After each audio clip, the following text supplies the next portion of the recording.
কৃষকসকলৰ দুৰ্দশা দেখিলে ভালো লাগে, দুখো লাগে, কষ্টও লাগে, আনন্দও লাগে। কষ্ট লাগে সেইকাৰণেই ইমান পানীত চব কিমান পানী হৈছে, ধান কাটি আছে, ধান ইমান ধুনীয়া ধান হৈছে, তো প্ৰায় ডিংগি সময়ত পানী ধান কাটি আছে চব। আৰু আনন্দ লাগে সেইটো কাৰণে যে ধান বহুত ভাল হৈছে। বড়ো খেতি যোনেই কৰিছে এইবছৰ প্ৰত্যেকে ধান বহুত ভাল হৈছে। কিন্তু ধান ভাল হৈছে ঠিকেই, কিন্তু ইমান পানী ইমান বৰষুণত ধানখিনি ল'ব কেনেকৈ?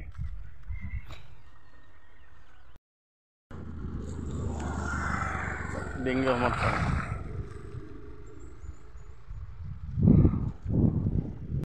কথা আছে যে চেষ্টাৰ বিফলতা নাই আৰু কষ্টৰ অসাধ্য নাই।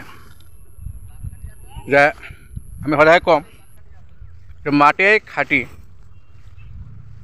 যে সদৃশৰ এটা কথা আছে যে আমি কৃষি কামবিলাক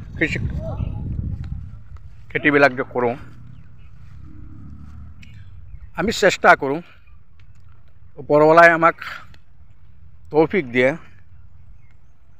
সদৃশ এটা কথা আছে যে সৃষ্টিকৰ্তাই আল্লাহ তাআলাই আসমানৰ পৰা 3 ধৰণৰ পানী দিয়ে।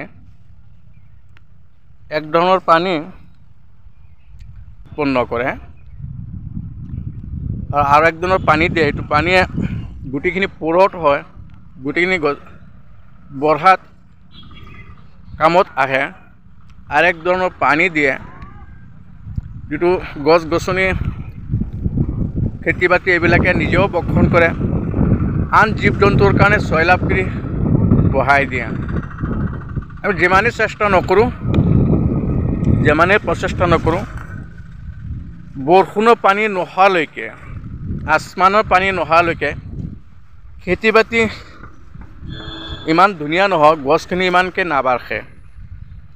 যিহেতুকে কম বেছি পৰিমাণে এইবছৰ বৰষুণ হৈছেই, আৰু আমি প্ৰত্যক্ষ কৰি আছোঁ আমাৰ এইফালে বানপানী প্ৰায় সৌ অৱস্থা হৈ আছে। কোনো কোনো জেগাত বানপানী হৈছে ইতিমধ্যে। ইয়াৰ মূলতে হ'ল আজি প্ৰায় বহুদিন ধৰি কিনকিনীয়া বৰষুণ মাজে মধ্যে অলপ বেছিকৈ দিয়ে। মোটামুটি ধানখিনি পুৰঠ হোৱাৰ সময়লৈকে অলপ চলপ বৰষুণ আছিলে কিনকিনীয়া, যাৰ কাৰণে ধানখিনি বহুখিনি ভাল হৈছে।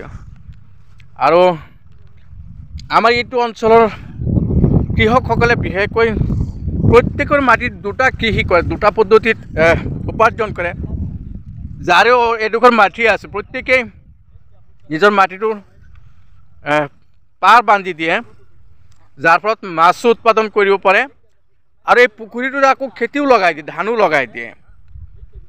দুটা কৃষি হয়, দুটা মাধ্যমত উপাৰ্জন কৰে।